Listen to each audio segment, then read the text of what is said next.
Good afternoon, everybody. My name is Donna Fiesel, and I'm your host of The Edge on IC Radio, your source for news and entertainment. You can find us on television, channel 182 on Charter Communications and Abundance Television, found on Roku, Apple TV, and Amazon Fire. I have a very special friend with me right now, Loretta Rodger. Loretta Lynn Rodger, how are you doing today, girl? I'm good. How are you? Good to see you. It's good to see you, too. Even if we have to do it remote, at least we can still see each other, right? Exactly. I thought about you the other day when we went to CC's. Oh, I know. I haven't been to CC since we saw you guys there. We got to get back over there again and do some more pizza. You know something? We've been gathering all kinds of crazy stuff out of the garden, and I thought of you guys about this. So I've been getting an abundance of tomatoes, and what to do. You know, because I've made a bunch of salsa last year. I've still got a bunch of salsa left over. So what I've been doing for the most part with those things, I've been drying them. Yeah, we have to. But the problem about that is you want to sit there and snack on them like they're potato chips. I mean, they're really good that way. They are. They really are. We've done spaghetti sauce and you name it. We've got tomatoes. We do too. It's been there was kind of a late start. And so I had them they were just like oodles of them all over the place. You know, we're doing the concrete block garden. So I'm thinking, is it because they're in concrete blocks? But I think it's been the weird weather because now it's like this mad rush and now they're all ripening. They want to ripen at the same time. So anyway, you and I are good friends when it comes to gardening. Well, I don't know. Maybe your hubby's the gardener. My hubby is the gardener. I am not. I'm the gardener. He is. You know, Mike's been questioning me about the potatoes. You know, the potatoes he's been worried about that. Tell him not to be worried. Somehow they find a way to work. Well, we tried them last year and something got to them before we got to eat them. So something ate them. There's no telling what it was. It's a little more disease free, I think, because we have these little nasty creatures that burrow inside the ground, and they'll like go and eat up all your root vegetables and everything else. I hate those. They're little moles, and I hate those things. MOLES. Yeah, we have moles. We used to have them in Maryland real bad. We had the little hills all through the yard, and here we have some, but not nearly as bad. Have you ever seen one? Yeah, they're really ugly little things. It's like creepy little things. Most certainly are. But now you're also a crafter, and you and I love to craft. I mean, crafting is I love it. I love crafting. I love to teach. I love to craft. I found something at a thrift store, and it was like a candle holder kind of a thing. And so pretty. I took part of it apart, and I made earrings. That's my girl. It's like a tin, and I added these little embellishments to it. I like the sparkly. Yeah, I like sparkle with grudge. Does that make sense? Yeah. Yeah, a little vintage shabby chic kind of deal. Yeah, that's it. What I like to call it is sophisticated shabby. Yeah, okay. That's a good term for it. But I just love doing stuff. I love going to the thrift store. Now I went to the yard sale. It was put on by the Lions Club. And man, there was a bunch of things out there too. Yeah. They usually do a really good job with the yard sales. And I think there's another one coming up the 1st of September. I'll have to ask Renee for sure. I'll see her Thursday. But I'm going to be doing some classes and helping out with some things that she's involved in very soon. So I have to keep a secret right now. But exciting stuff that's going to happen. But you know me, I'm going to go all out. Oh, I know you. Oh, yeah. You always do. So now you also, you're continuing with classes. And so let's talk about those. I'd like to start coming to your classes. Well, right now, it's kind of as they invite me, but I'm a member of the Alabama Homemakers and Community Leaders groups. And last week we had our Summerfest, and I had 45 to 50 people there in 2 different projects that I taught that day. It was the first time I've ever taught that group. So there were a few bumps and hiccups along the way, and that's a good thing because that's what you want. You don't learn if you don't make mistakes, and you don't learn if you don't get to know people, and you're open to feedback, even if it's something you don't really want to hear. But I didn't have any negative feedback. I only had really positive feedback, and people who want me to come in their different groups and their clubs to maybe teach a craft class after their meetings. So that's going to be coming up. I don't have the schedule yet. And that's where some of the stuff I was just talking about coming up in October, November, and December, I will be teaching some classes, and I'll be letting you know, because one of those is going to be for some local Boy Scouts, and I'm looking forward to teaching the little guys. I even already think I know what I'm going to teach them how to do, so excited. Oh, man, what kind of stuff you can do with them? You could do some kind of leather project or something for them. Actually, it involves math, believe it or not. A card yes. You can be. I have taught children as young as 5 years old to do it, and it's called a never-ending card. You just have to know a little math, little bit. So you have to be able to take a quarter off or put a quarter on somewhere. It's really easy. And yeah, they're really easy. I have 15 minutes of fame for that one, and love every second of it. So I had a school teacher one time, and different months have different days, like there's January's 31 days, and February is going to be 28 or 29 days. And sometimes little kids kind of get those mixed up, like what month has 30 days in it? What month has 31 days in it? And so it was my second grade teacher, and I've carried it with me the rest of my life. And she said, it's really easy to do, and you use your knuckles. So what you do is you go like January on your knuckle, and then down here, February would be 28 days. So January is 31. January, February, March, April, May, June, July, August, that same knuckle right there. So that's 31 days. September, October, November, December. So I still find myself, somebody will say, what about next month? What about so-and-so, so-and-so? And I'll wait, what? Yeah, next month? January, February, March. Yeah. I do all the time, like January, February, March, April, May. Yeah, it's easier. But we're adults. We learn these tricks, and it's our job to pass them on to the younger generation. That's one of those things we were talking about last time you and I were together, was just the mentoring aspect of it. And so it's very important that if you've got a skill, you pass it on, because for one thing, not only will somebody else learn how to do it, keeps your mind nice and sharp. I think so too. And then, sometimes there's things that are lost in the past couple of generations, like how to do different things, and so maybe that's something the kids can pass on to the parents. Absolutely. Parents can learn stuff too. Oh yeah. Yeah. Usually it's not real good stuff, like how to take care of what I used to call daycare flu. The kids got sick, and means everybody in the house was sick for the next 2 weeks. Yeah. Lived through that. So yeah, speaking of kids, I get to see my son in about 2 weeks, 3 weeks. So he's going to be graduating. Down to the day, down to the hour, down to the second. Almost, yeah. I'm looking forward to seeing him. So, and he's excited. He has got his orders. He knows where he's going after his school's over. He's going back to Fort Meade. Oh, is he?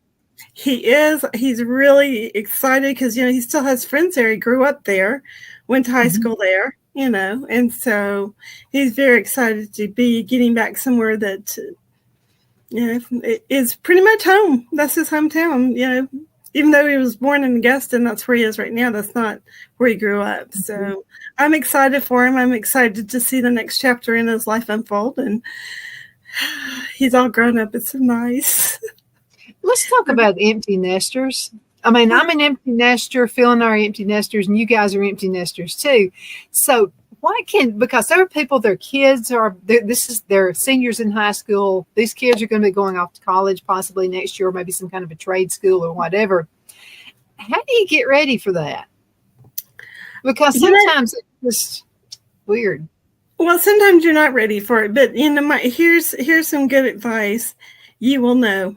And I hate to say that because not everybody's like, oh, I couldn't just let them. It would be like kindergarten. I cried all day. And I did, by the way. I cried when the first day of kindergarten. It's like, they can't be this big, and then by the time they get to college, they're almost people. Not quite, but they're almost people. And then, a few months after they're away, and in my case, the youngest left from the military. He didn't, go off to college. He left for military training. Mm-hmm. And it's like when he came back that first time to be with mom and dad for a few weeks before he went off to his assignment, we found out one day exactly that he was indeed a real person. He was all grown up. We could understand what he had to say. We understood what he wanted to do. And it's like, then you get to see him interacting with other people. And you're like, I did my job. Because that's what you want. But to get ready, there's a few things you can do as a parent. Number one, have a very honest conversation with your child. You need to help them manage their expectations, because 18-year-olds, they can barely manage their gas money, much less, But how do you do it without looking like I think you're a dumb kid attitude? You know what I mean? Because that's the way you do it. And I think that you've kind of nailed it right on the head, and you don't start it that way. You go, God, can I believe what all you've accomplished? Look at you. You go, kid. And then, 2 or 3 days later, man, I tell you what, I'm really looking forward to what's going to happen, in the future. Let's sit down. Hey, you know what?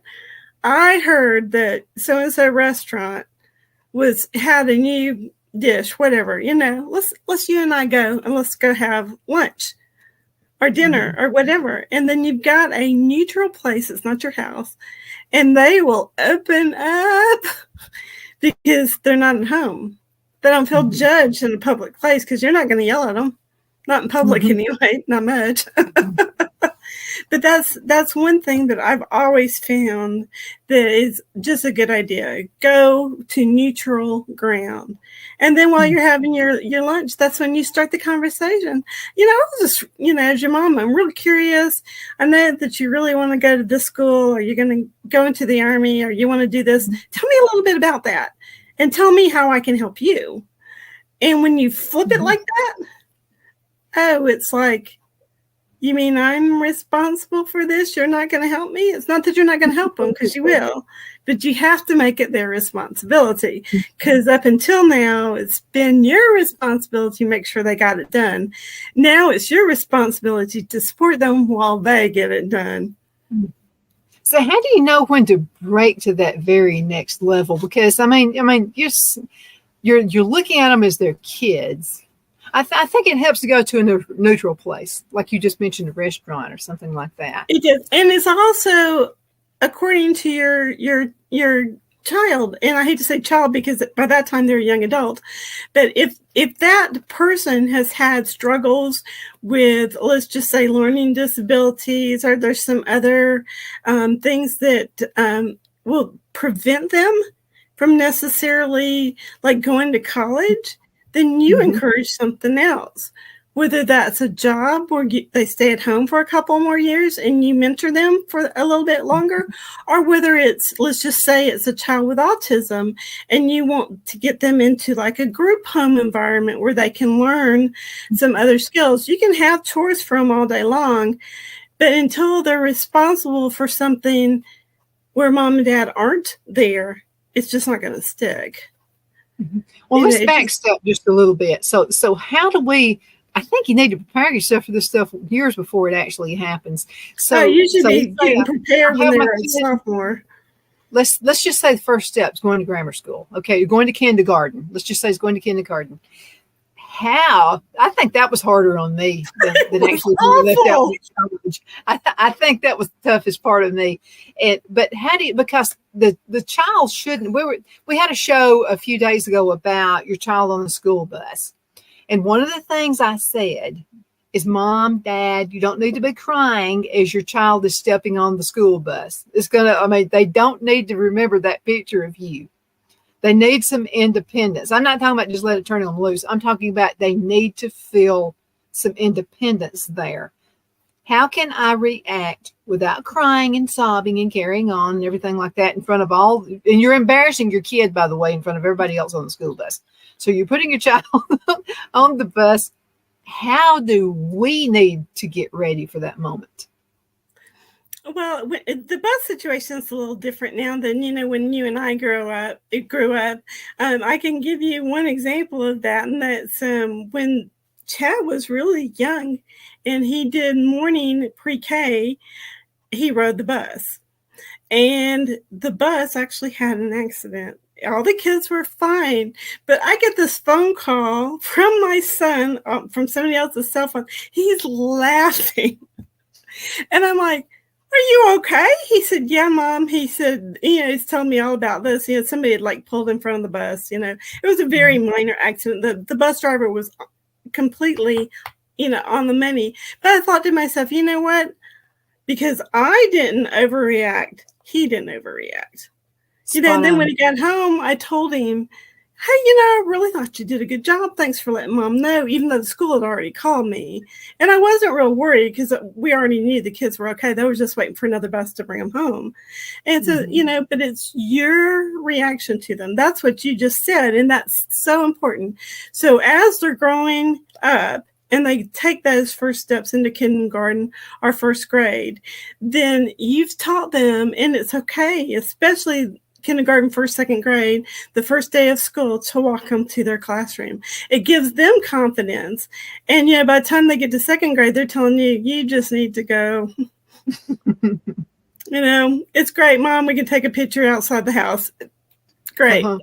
I don't, and they grow up. And so to correlate that a little bit, when Mike and I first moved to Maryland, Chad started first grade there. And so at the same time, about 2-3 weeks later, I was taking some college classes.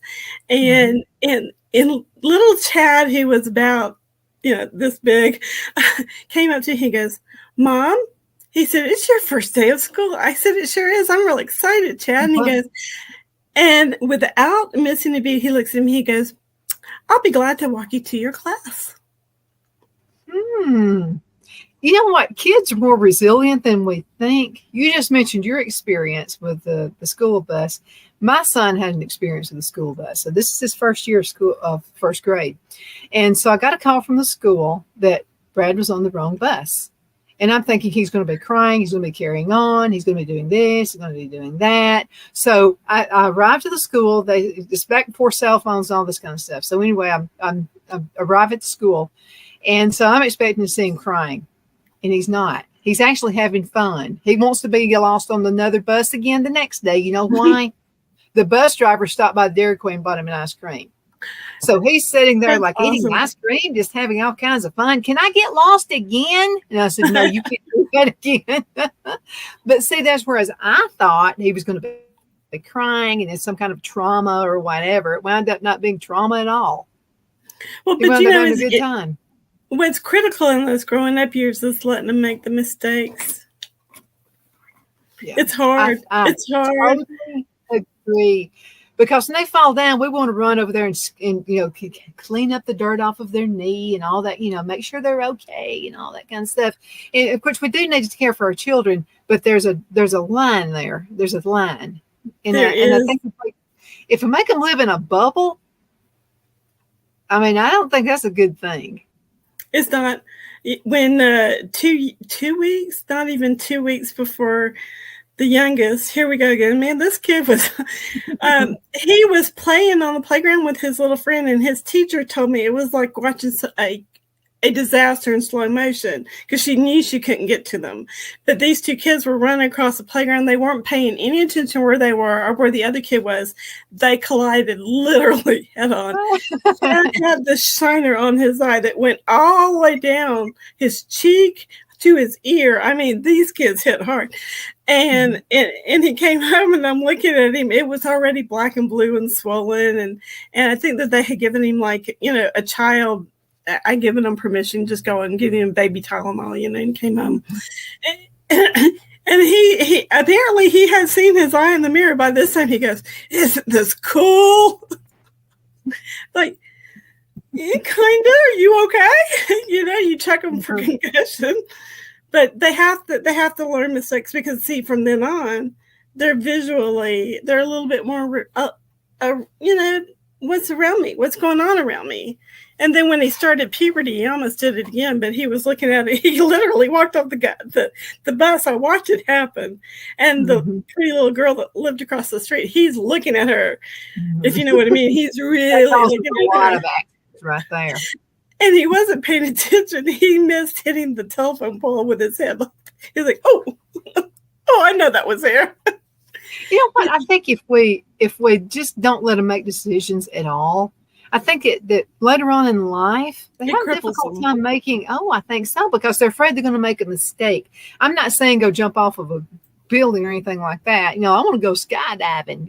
I've almost raised mine that way, almost, the skydiver guy. Okay, so, but something like just making a simple decision on everyday life, I think it helps them to make better decision makers. Yeah, I'm going to make a mistake. I'm going to do that, so what? I learn from it. Yeah, you do learn from it, and when it's like when they learn to drive and you hand over those keys for the first time, you hope and you pray that everything you've taught them is going to really stick. You don't want them to get hurt. You obviously don't want somebody else to get hurt, and you just hope and pray again, hope and pray that they're not going to have an accident. And, Chad is now 28, and he's only had one accident in his entire driving career, and that was 6 months ago, and it wasn't his fault. It was kind of sandwiched between two other cars. He's fine. Car, not so much. It's okay. So he can still drive it. But, he was prepared for that, because when he was younger, I let him make mistakes. I let him make decisions. I let him, find out that there are consequences. I hate to say the Dr. Phil thing, but, it's very true. Past behavior will show what future behavior can be. And by the same token, you make bad choices, you get bad prizes.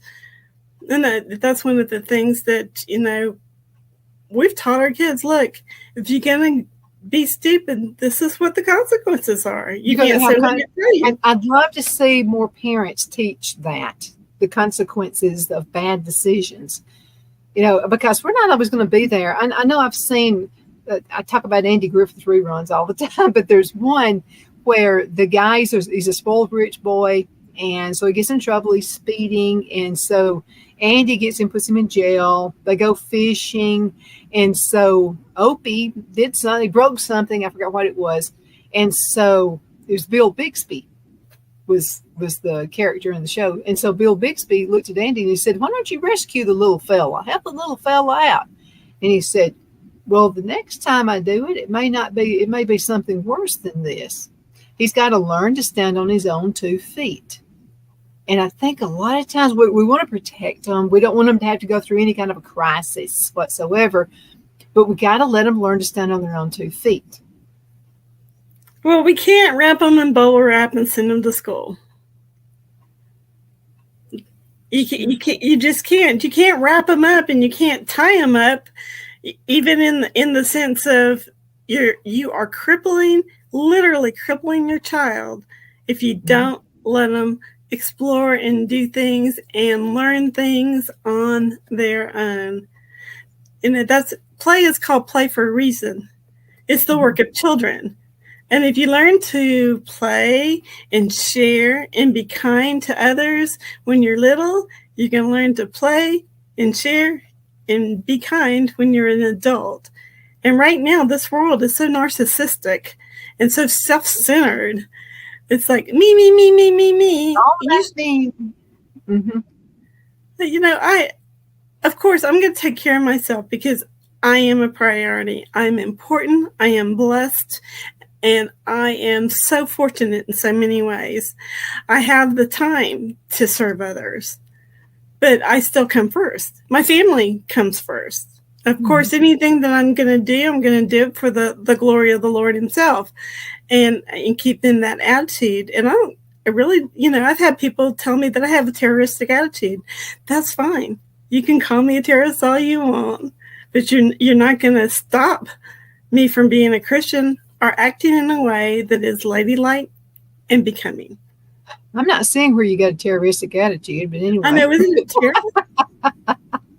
You know what? We've got to go into a commercial break. Let's break for this, and we'll be right back in just a few minutes. Everybody hang in there, okay? We'll be right back.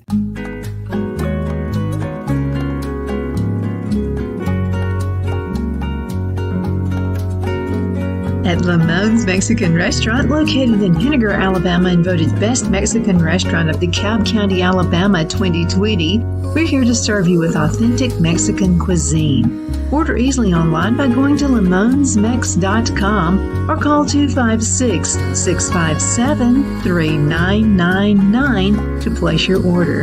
We're open Sunday through Thursday, 11 a.m. to 9 p.m. and Friday and Saturday, 11 a.m. to 10 p.m. Whether you're celebrating a cozy date night for two or a celebration for a crowd, at Lamone's you'll love our atmosphere and friendly servers. Thank you for dining with Lamone's Mexican Restaurant.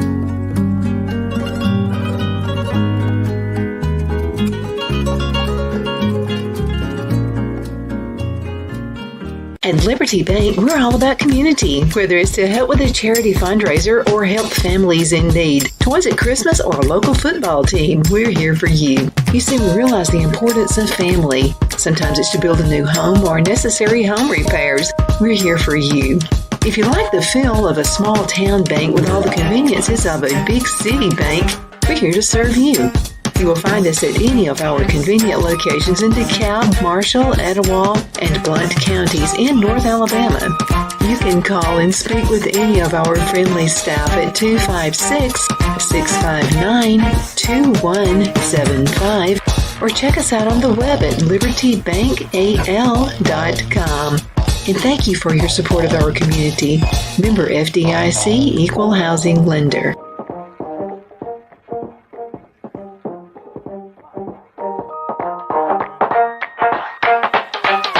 Let Rhonda at Rhonda's Elite Tax LLC take the burden off you for all your tax needs. I know because Rhonda has been taking care of my business since 2013. I feel Rhonda works for me because she knows the direct questions to ask to better benefit my unique business in order for me to get back the biggest refund possible. Rhonda is an ongoing student, and she knows tax laws are in a constant change every year. Call 256-281-9903 for an appointment to take the dread out of getting your taxes done. Rhonda is located at 11968 U.S. Highway 431 in Boaz. Again, that number is 256-281-9903. And let Rhonda's Elite Tax LLC champion your personal and business taxes.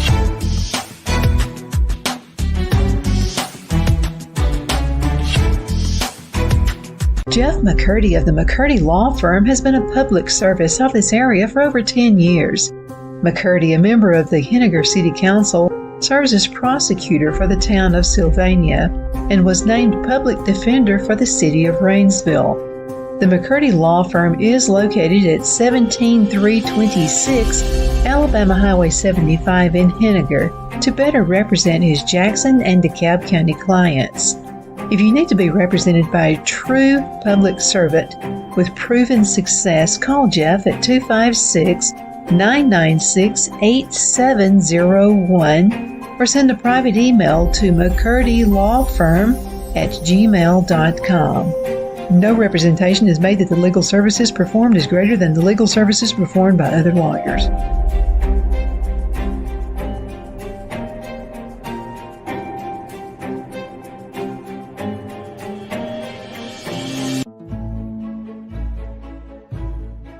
The Hatter Cafe and Country Inn is nestled in the northeast corner of Alabama the Beautiful in the delightful town of Mentone. We're located on top of scenic Lookout Mountain near Little River and DeSoto State Park and located only 5 minutes from shopping and restaurants. There is also a nearby community walking path and golf course. We welcome everyone through the doors and we are committed to outstanding service for all guests.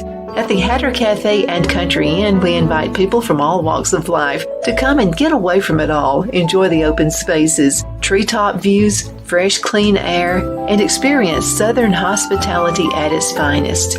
We look forward to hosting you. To reserve a special event, or if you would love a special getaway at the Country Inn, you can call us at 256-634-2018.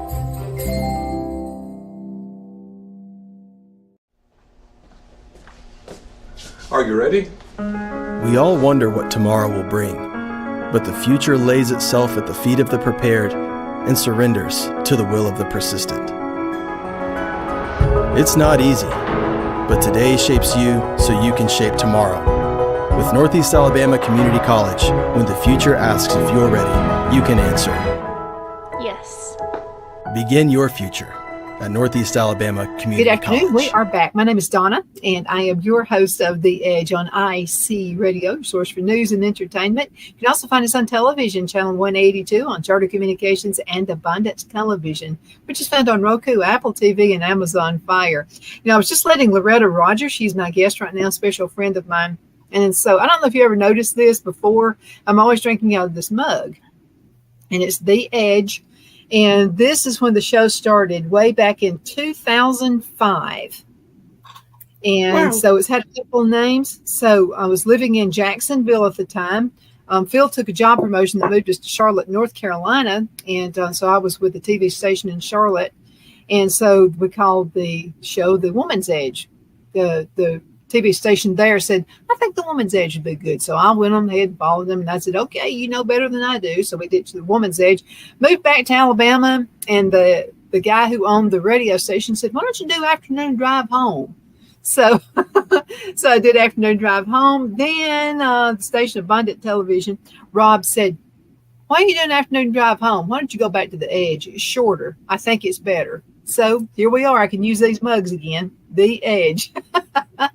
Loretta, we're talking about rearing kids. That's what we say here in the South. We rear kids. And it's got some great information there. So that's kind of, we started out where you get on the school bus. Brad got on the wrong bus. I thought he was going to be crying and carrying on. Well, he's having a good time. He got a big old ice cream cone out of it. And so there I was. I worried about something that didn't happen. Let's talk, this can be just everything, not just raising kids. How often do we think something is going to happen and it never happens? I mean, we worry, we carry on, we just go to pieces, and then we have the situation happens and none of that happens. Why do we do this? Because we're human. But here's my, okay. All right, I'm gonna give you some information. I'm gonna give everybody some information that I think is real important. You ain't got that kind of time to worry. You don't. I mean, how much of your time do you spend worrying about something or being concerned? Concern, worry, whatever you want to call it. And how much time are you gonna take to do something about it? So, if you're in a stressful season of your life, let's say you're buying a house or you're worried that your kid's not going to go to college, don't worry about it. Instead, make a plan. Okay, so let's get a piece of paper and a pen and let's write 2 columns. One column is going to be, if everything goes perfectly, this is what I expect. The other column is... I'm laughing because nothing's always going to be a hurdle or two. But this is where column 2 comes in. Okay, but I'm worried that these things are going to happen. Okay, well, let's just say in column B you have, I'm not sure that the finances are going to be there. Well, if this is something that's going to be coming up, now's the time to start planning financially. This is where you start making a budget. You start deciding what it is you really need versus what you want. And, like in this case, a house. So that eliminates worry, period. You don't have time to worry. You have time to plan and to be prepared. You don't have time to worry. You just don't. I think you do need to be prepared because, what if your house, what if your air conditioning just, you got to have a whole new unit. Well, that's several $1,000s right there. And you got to be ready for it. So instead of losing your cool, instead of losing your head, you've already figured out what to do in case something like that happens. So you're ready to adjust. Okay. And the reason I said that is we had a leak and it happened just in our bedroom. So it's all these thunderstorms that have been coming through. So I'm thinking a thunderstorm probably caused it just to it. So see, I could have worried about it. I could have just been, just going to pieces over it because I'm thinking, well, here goes another few $1,000. You'll probably have to have a whole new unit and all this kind of stuff. Wound up being nothing like that. It was with the air conditioning unit and the pan overflowed and it caused water to go down. And then I'm thinking, oh, great. Now we're going to have a whole new ceiling. Wound up being nothing like that. The only thing we had to do is move the mattress and all that and got everything dried out. And I cleaned everything. So anyway, it needed to be cleaned under the bed anyway. So that was an excuse to clean under the bed. I know, right? but you know what? There's another way to look at it too, which is instead of worrying and you're out of the planning stage, but you're kind of like, you don't know what to do with your time because you're hurry up and wait stage. Uh-huh. Do you know how much stuff you can get done in the hurry up and wait stage? Especially if you sat there thinking about stuff you gotta retired. Oh, when Chad was home last summer, they moved the refrigerator for me. Have you moved your refrigerator lately? It's scary. The stuff. But if you have to do something, because your mind just is a little bit on edge, of course you're going to pray about it. That's the number one thing to do. But if you need a release, a physical release, come on over here and I'll give you a broom and a dustpan. But yeah, no, seriously though, there are things you can do. Let's just say you keep a spotless house, but you still have some nervous energy. Fix a meal for someone at church. Find out if there's someone, maybe the fellowship hall needs to be cleaned up at your church. Go in there and mop the floors and vacuum or dust or whatever needs to be done. But that's an outlet for you that is productive. Mm-hmm. Worry is not productive. Well, and I got to say this, both my grandmothers were the type women who would be productive and let's just prevent something before it happens. But I had one grandmother who kind of went overboard. And here's what she would do. We'd go to her house and stay in the summertime while school was out. And so she would this little short woman, and she was always moving furniture and all this kind of stuff around all over the place. So she moved the refrigerator. You reminded me of this story. So she removed the refrigerator and it was already clean. I've seen dirtier under refrigerators because she kept everything clean. And so she said, well, I'm going to go ahead and clean under the refrigerator. And I said, Grandmother, why are you doing that? We could be outside. We could be doing something outside. And she said, well, I think about what if I died and people would come here to the house and see how nasty Mrs. Shears was.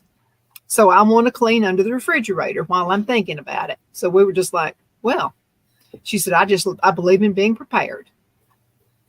And then I said, but you won't be around to know what people think. She said, it doesn't matter. I care. I don't want people to think I was a nasty housekeeper. So in a roundabout way, she just made your point. Oh yeah.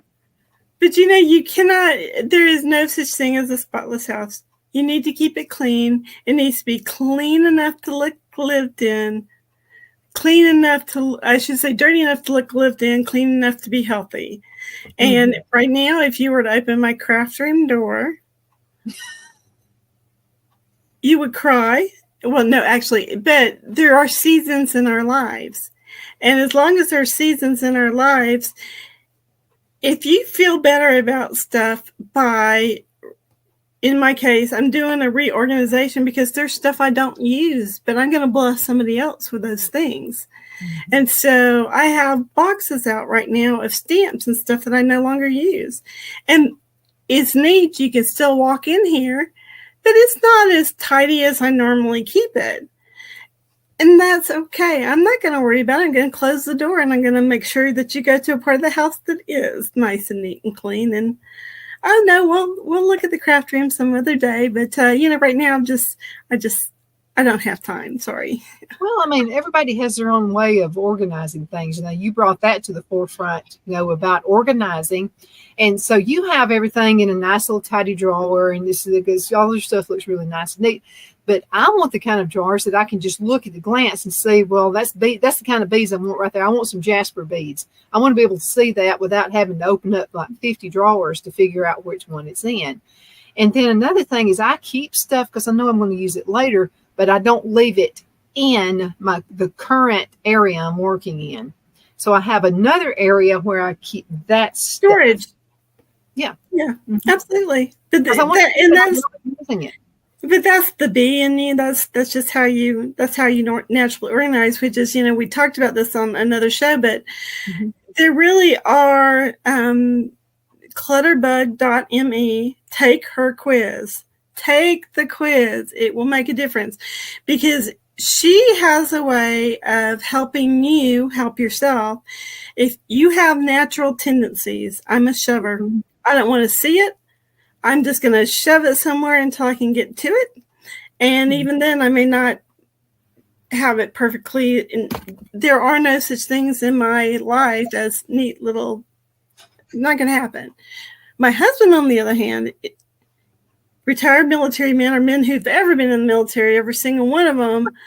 And he's also a bee, by the way. Mm-hmm. I made him take the quiz.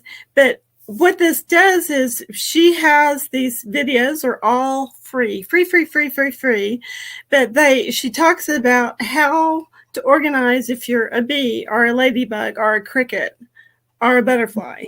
And you'll understand those organizing styles and you will understand yourself. Mm-hmm. And it unlocks so much and you're like, oh, that's why I do that. Okay, I understand. And I can actually tell you the day that I really became a ladybug. I was in high school. And I lived in this one little bedroom in the bottom of the house. It was the only bedroom on the lowest level. And my mom had been complaining for a week that I wasn't cleaning it. I'm a teenager now. I need to take better care of my stuff and blah, blah. You know how moms are.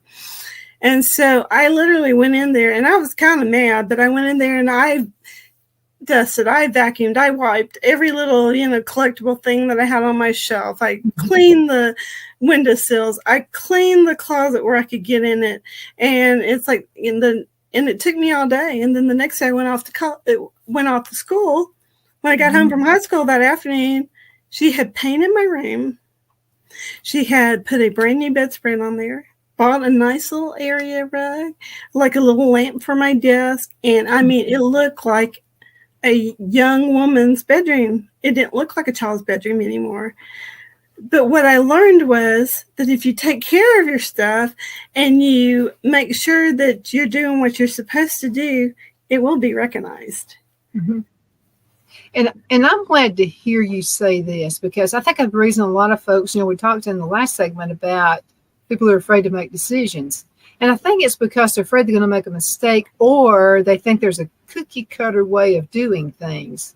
Well, it's been proved that there's not a cookie cutter way of doing things because different people have different personalities and the way they do things. Because when you first started talking about being organized, I was like, oh no, because I'm just, I have a different approach and that's okay. It's very okay. Yeah, things and there are some things, and they're perfect for you, but they would drive me crazy. But it's not going to change how much I love you, and it's not going to change the way I think about you. You're just different. You're Donna. I'm not Donna. I'm Loretta, and we have to accept people for not only who they are, but where they are. Mm-hmm. I think so too. And talking about cookie cutter, I mean, it's like, have you ever been, and I've always wanted my house to be, I never wanted to live in a subdivision where all the houses look the same, where I've got to actually count, oh, let's see, I'm the sixth house. Because if I don't count, I'm going to go to somebody else's garage and try to get in. They're going to have me arrested, think I'm trying to break in. So each person is individual. So there are different ways that we do things, and so like Phil and I, for instance, we're total opposites in the way we do everything, which is good for me because I don't like the way I do things sometimes and I need guidance. So, but still, even with that said, I still have a different approach as to way his approach to organizing is very much like yours. And it works for him, but it doesn't work for me. I'm a visual person, so I've got to see the stuff inside that drawer before, because otherwise I don't want to spend too much time thinking about it. I just want to do the job. Talk Phil into taking the quiz. I want to see if he's a cricket. That's my guess. I'm going to say he probably is. Yeah, I'll try to get him to do it. Then we'll make the announcement on the next. I'm pretty sure. I doubt he's a butterfly. I know he's not a bee, but my best guess is that he's probably a cricket. He's got to have it just so. And if it's not just so, it just about drives him crazy. I kind of came close to, I think, being the cricket. Because I like things being, I like a routine, so to speak. But then again, I don't like things being different. You're too visual to be a cricket. Yeah, you're just too visual. But yeah, I mean, that was fun. When you're starting to show me the room, I'm like, oh my goodness, she is such a bee. You told me that right when I let you see the little cabinet thing I have here with I took all of the paper stuff out. I took all the label stuff out. I wanted to be able to see this is where the onyx beads are. This is where the jade beads are. This is where this and that, I just kind of have to do it like what? I can't do it any other way. I could, it would just take me longer. And I like to be on I have a particular way that I do things, so I work on what you call a rhythm, I think. So get this rhythm thing going, and maybe even I'm dancing to the song "Staying Alive" or something while I'm doing housework or while I'm doing this, and I don't like to be interrupted from it because it gets me off track. So what does that say? Oh, you still be. There's just no other way around. You just be with the plans. This week we're going to pollinate this little tree. Tomorrow we're going to plant this little tree and buzz around it. But yeah, oh yeah. But that's what bees do. It literally is kind of a situation where if you ever watch a bee, and you're a beekeeper, so you've watched them, you know that as it gets late in the summer towards late July and early August, there's one thing that people do not know because they don't watch bees or they're not around bees, is that when it gets to be that time of the year, what happens is the male bees, who are drones, that don't have stingers, are starting to get sick and die, or they're close to death. And if you're ever just sitting on a lawn chair that time of the year when it's a really hot day, you're going to see two bees carry that other little bee out somewhere and drop him so he will die out. He will not die in the hive. He will die out in the grass somewhere. And by the way, it's just fine for you to go out and squish him. It's a faster death than having him suffer. But the point is that, when the end of the summer is there, they're going to get rid of it. It's not that the little bee is trash, obviously, but they're going to get rid of what isn't serving them anymore. And obviously in the little bee kingdom, that poor little guy is dying. They don't have hospice for bees, So, but we can all learn something. They're busy. They have a plan. They have a purpose. They know what they're supposed to do. Mm-hmm. Like the little ants. I mean, they're annoying, and I really hate fire ants. I mean, we got plenty of them around here, but now they have a plan too. And they go by that plan. They work. The lazy ones are never going to make it. I mean, that's just the way it goes. So they have a plan. And I'd like to see us, I'm afraid afraid that we're getting away from those plans of raising kids to work and have responsibilities. Because with the ants and with all the guys' little insects and with all the guys' little animals and things, they have a plan. I mean, I don't care what people say. Dogs and cats, I always made sure Brad had an animal to have responsibility. And so that, because see, he was an only child, and I just didn't want him to be spoiled rotten, and I wanted him to have a responsibility, something that he had to take care of. Because people who didn't have brothers and sisters, I think sometimes in marriages can be tough on them because they're used to being the only one and all this. Not in every case, but in a lot of cases. I just wanted to make sure that Brad was taught responsibility and that he had to be responsible for something else other than him. Oh, yeah. And sometimes, the other thing is that parents coddle their children, or they don't give them responsibility or chores when they're much younger.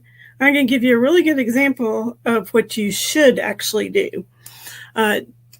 When Chad was young teenager, preteen, we would allow him to take his bike and go to the pool. The rule was, when you see this time on the clock, I don't remember what it was, you need to head home.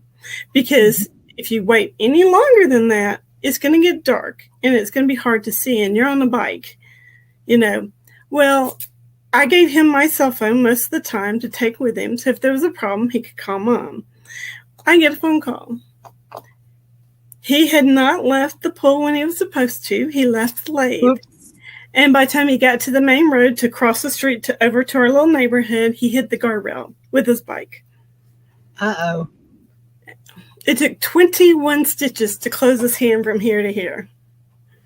And so I went and I picked him up. Mike got the bike and got it home. And I made him take a shower so I could kind of assess the damage. And he got the stitches and we came home.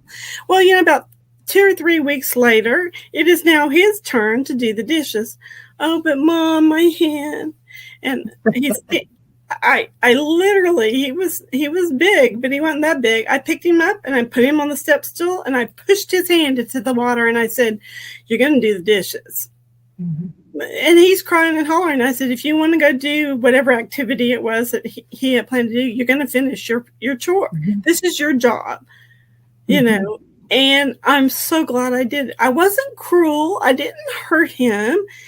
His hand was completely healed by this time. It was just another, few days till he had the stitches out. But what I told him was, you have responsibilities as a member of this family.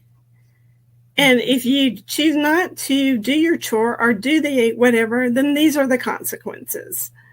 And by the same token, best gift you can give your kid is a Game Boy. Yes. You know why? Why? When they misbehave, you get to take it back. Find out what their hot button is. Oh, yeah.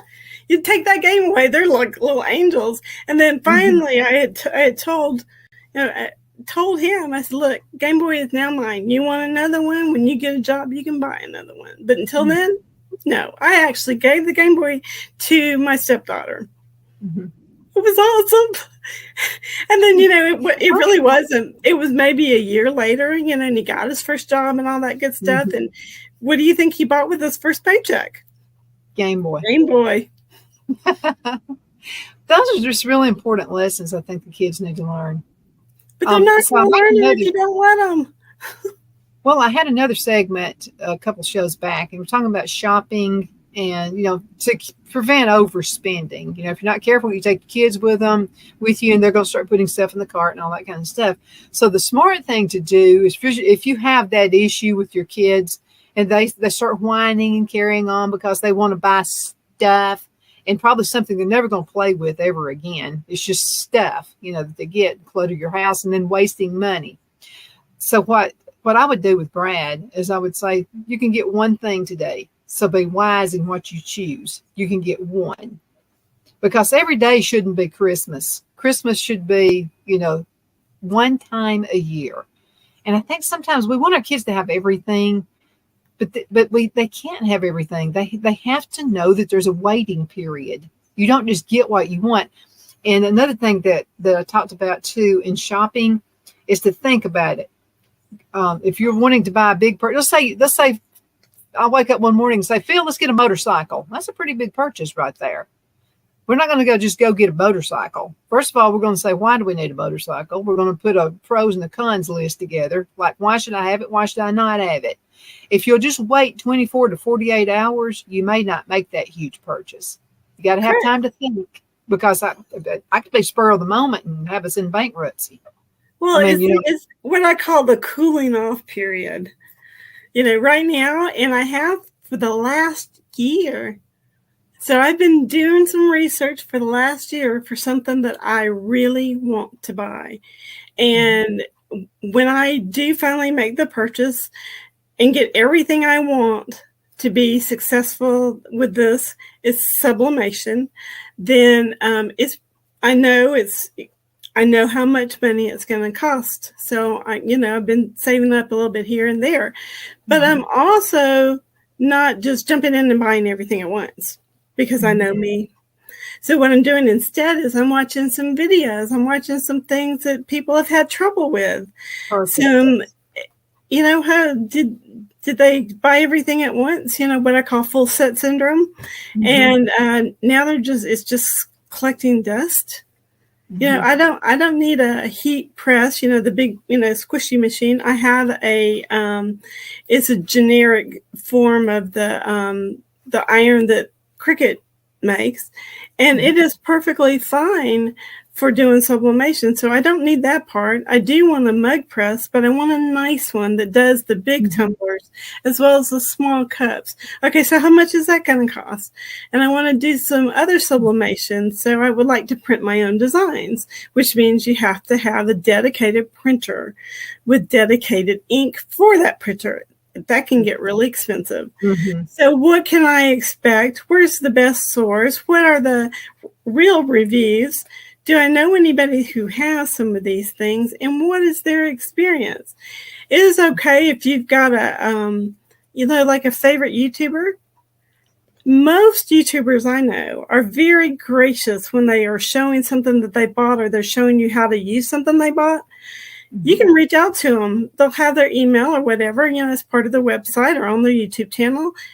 Reach out and say, really, really enjoyed your videos, and I have these questions. And, if you have a chance to answer, great. If you don't, I understand that too, But 90% of the time, they will answer your questions, and that will help you make an educated decision, not I've got to have this. I got to have this. Oh, would you why rewrite the book when somebody else has already done it? I mean, that's the way I look at that. Well, I call it the squirrel mentality. That's a good one. But we all do it. In some form or fashion, we've all are guilty of it. And, the result of that, being guilty of doing that spur of the moment purchase, is a house full of crap that you're ending up going to trash. Yeah. I mean, what do you need stuff for? Loretta, less than a minute left in this segment. How can folks find more information about you and about your classes? Best place right now is to look at my website, and I have migrated away from the GoDaddy platform. Well, you and I have to have a conversation on that one later. But Geek Websites is now my hosting service as well. I'm going to give you the information, so if anybody wants to see her prices and what she can do for you, you can. But it's Loretta Rodger, RODGER.com. And at the top, of course, there are all my links to my social media, as well as we now have a tab for classes. So if I got a class coming up, or you want to sign up for a class, that's where that's going to be. My classes are reasonable, so I hope to see you guys all there. Loretta, we got to go. And thank you again so much for being my special guest. And also thank you so much for watching The Edge on IC Radio. You guys are awesome. I'm always telling everybody we have the absolute best watchers and listeners out there. And also very special thanks to all of our sponsors as well. Loretta, again, thank you. Hope you have a great day. And I hope you guys have a great day too. Thank you for watching.